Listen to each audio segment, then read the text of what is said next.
A bombshell report from NPR is sparking some outrage after it concluded that the DOJ may have withheld some documents in the Epstein files relating to President Trump.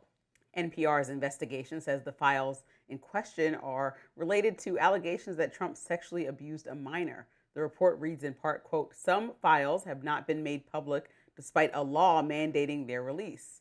These include what appear to be more than 50 pages of FBI interviews and notes from conversations with a woman who accused Trump of sexual abuse decades ago when she was a minor."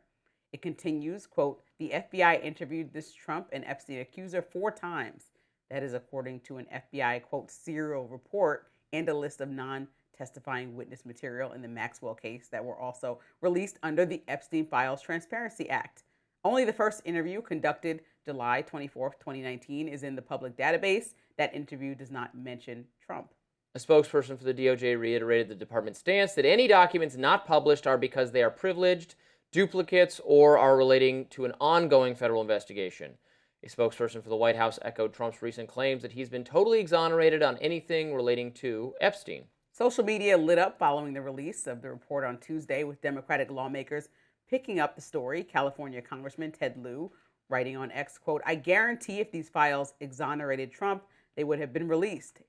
Pam Bondi must resign and she must be prosecuted." And Connecticut Senator Chris Murphy wrote, quote, "The White House is obsessed with hiding the president's involvement in a child sex ring. It's what they spend most of their time on." Oh my God, shameful. But still others were skeptical of the claims, took issue with the way NPR framed the report. Yeah. Former White House staffer Greg Price says buried deep within the bombshell NPR article is the actual content of these records. 1, a woman who called the FBI with a cropped photo of a widely distributed photograph of Epstein and Trump. 2, a woman who sued the Epstein estate and dismissed her claims in 2021. 3, a woman who claimed she was abused by Trump but refused to cooperate. In other words, more nothing from a rag outlet bitter over losing their federal funding, trying to smear the president on the day of the State of the Union. Okay, wait. NPR was reporting on missing documents that particularly related to the president and understanding why exactly they were missing and asking for comment from the department that oversees this of justice to not the allegation itself. They were actually telling you what the missing documents said and want to explain why these specific things were taken out of context for the American public when it was a law passed that everything needs to be released. If these are just, we released other allegations. These are false accusations. We released other false accusations, though. So why is and that was only? And I've changed my mind. This was a huge mistake. But why is Trump being protected in this way? If he's completely exonerated, then let it be out there. This is what I'm saying. This is a young person that, at the time, accused him of wrongdoing. A liar.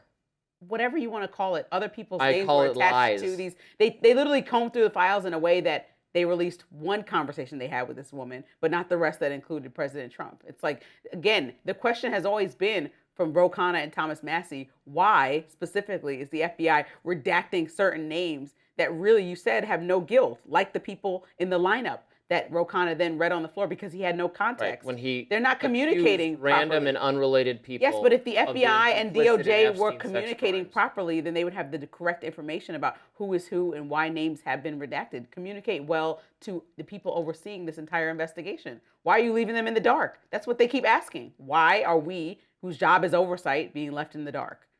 I don't know, but there are plenty of perfectly benign explanations. There's millions of pages of documents. Maybe, I guess, according to the law, they're supposed to put those out there too, even though it contains lies. You know, I think maybe in my entire adult life of coming up with, I rarely change my mind about things. I'm not sure I've ever changed my mind this much. The government should not print lies about people. And that is what this release of files is causing them to do. It is causing them to introduce false and defamatory, slanderous information about people, including people who have absolutely nothing to do with Epstein, who are the victims of a smear campaign run by Ro Khanna, who is now humiliating himself by bringing an actual sex trafficker to the State of the Union, who claims to be a victim of Epstein, but actually helped and participated in Epstein's abuse of underage girls. Because in all my revisionism, none of this includes Epstein himself, who absolutely did and was rightfully prosecuted for, and maybe should have been prosecuted again when he killed himself, for the abuse of minors. And this is someone who is complicit in that. The sex trafficking was to Epstein, not facilitated by Epstein toward other rich and powerful people. There's no evidence of that. He was the one who abused the girls, and it was against him, vis-a-vis him, that we should get justice. But this was someone who aided in that, and she's being held up as some kind of poor, traumatized victim. She's a perpetrator, and this is insane. It's insane what we've come to. It's shameful and it's depraved. People are lunatics for still going along with this. The government should not lie about people. It should not publish files on people that are lies. That is where I've landed on this now. The government. And I wish I had understood that better, that that's what was going to happen before I co-signed this effort. The government should follow the law that President Trump signed, which is release all the files. There's 2.5 million files that are still not released. And at this point, no matter how you wait, let me finish. No matter how you change your perspective, Robbie, or the American public has changed their perspective, now it's about transparency and institutional trust. And if we're getting all these convoluted reasons about why the president specifically is being redacted in certain ways, but let's say Bill Clinton is not, or you can't pick and choose. This is an open, for the public to see. Yes, they've signed into law that they'll release the files. No, you're right. Why are you holding up 2.5 million files? So we can learn from this. We can do whatever you'd like to do. But the actual law of the books is release the files. They're holding them up, and they're obstructing justice by doing so. And so NPR is simply asking, why are you blanking these things out when you've released other names of claims that have not been corroborated? Yes, we understand that. People that are looking at this through a journalistic eye are saying, we understand. There's no crimes attached to these claims. They're people who can just call in and say anything. But you cannot do that for certain people, but not the president, because the DOJ is not supposed to curry favor for the president. It's an independent institution that's following the law. Right. So why are these things still not released? If I had 5 years ago made an anonymous call to the FBI and said Lindsey Granger was involved in Epstein sex crimes, that document would have been released. Right. Which now it is very obvious hindsight. Maybe, and there were people who understood this initially. That now seems just totally crazy to me that we are doing this exercise, and we should never do this again. And maybe these files were withheld, the ones relating to Trump that NPR is so mad about, for one of those legitimate reasons that are listed. Maybe for some reason that investigation, even though it's based on lies, is not closed. So it's ongoing for some reason. Well, that was a red flag to me too. Maybe B, those files were released and they're somewhere buried and somehow they're just not searchable accurately, or NPR didn't find them and they're duplicates. They were released. I don't know. Or some other thing, or they didn't because it's millions of pages. Or maybe it was nefarious and they deliberately withheld it because it's, again, lies, but is bad for Trump if you believe it on its face, and they withheld it for that reason, and that was wrong, and they shouldn't do that. And I agree, Pam Bondi should resign. 2 out of 3 of those are problematic. For how she handled this. She screwed up real badly, and she should resign. 2 out of 3 of those things that you named, the reason, like one could be NPR missed it in their search, but the other 2 are really problematic. If they're only withholding information about Trump, that's problematic, and like you said, nefarious. So that's, again, the trust issue with the Department of Justice. And then the second reason, if there's still an ongoing investigation into this 13-year-old at the time's claim about the president, and that's why they couldn't release it, well then everything you're saying about the Epstein files not being worth looking into in regards to the president is completely thrown out the window. If there's an active investigation about this person's claim about our president, then that would be even more problematic than if they were nefariously removing his name. So I think that's concerning, and NPR is doing its job and asking questions about which of these is it if you give them those 3 choices. Yeah, but we know this accusation is false. We know that there's not a shred of evidence that Trump abused underage girls in connection to Epstein, and we are forced to concede that there is shockingly little evidence that anyone else did either.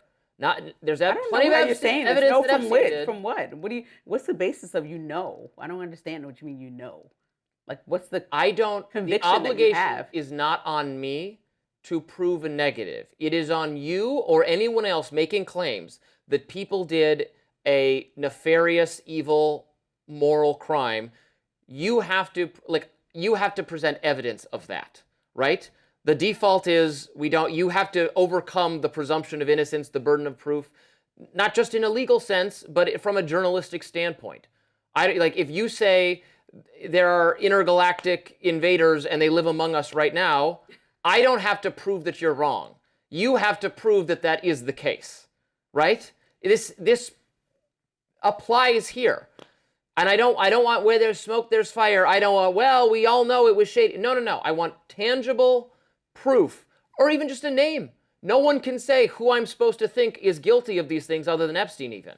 No one can say. And then they'll point to people who, still talk to him, which was a huge mistake and maybe a moral scandal for those people, but is not what was advertised to me when I was duped foolishly into supporting the release of these inaccurate smears. Well, here we are, and if anybody feels like you, I apologize. If anyone feels like you and feels like we need to hurry up and get this done with, the best thing we can do is follow the law and release the other 2.5 million files.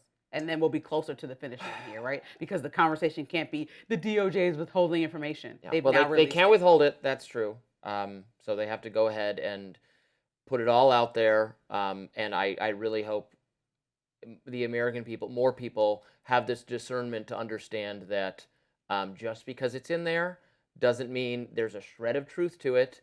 And I don't know that this is improving the conversation around these crimes very much, but here we are. Up next, Ben Shapiro goes scorched earth on Candace Owens, branding her an evil human being after she teased a documentary series on Erica Kirk. We'll be right back.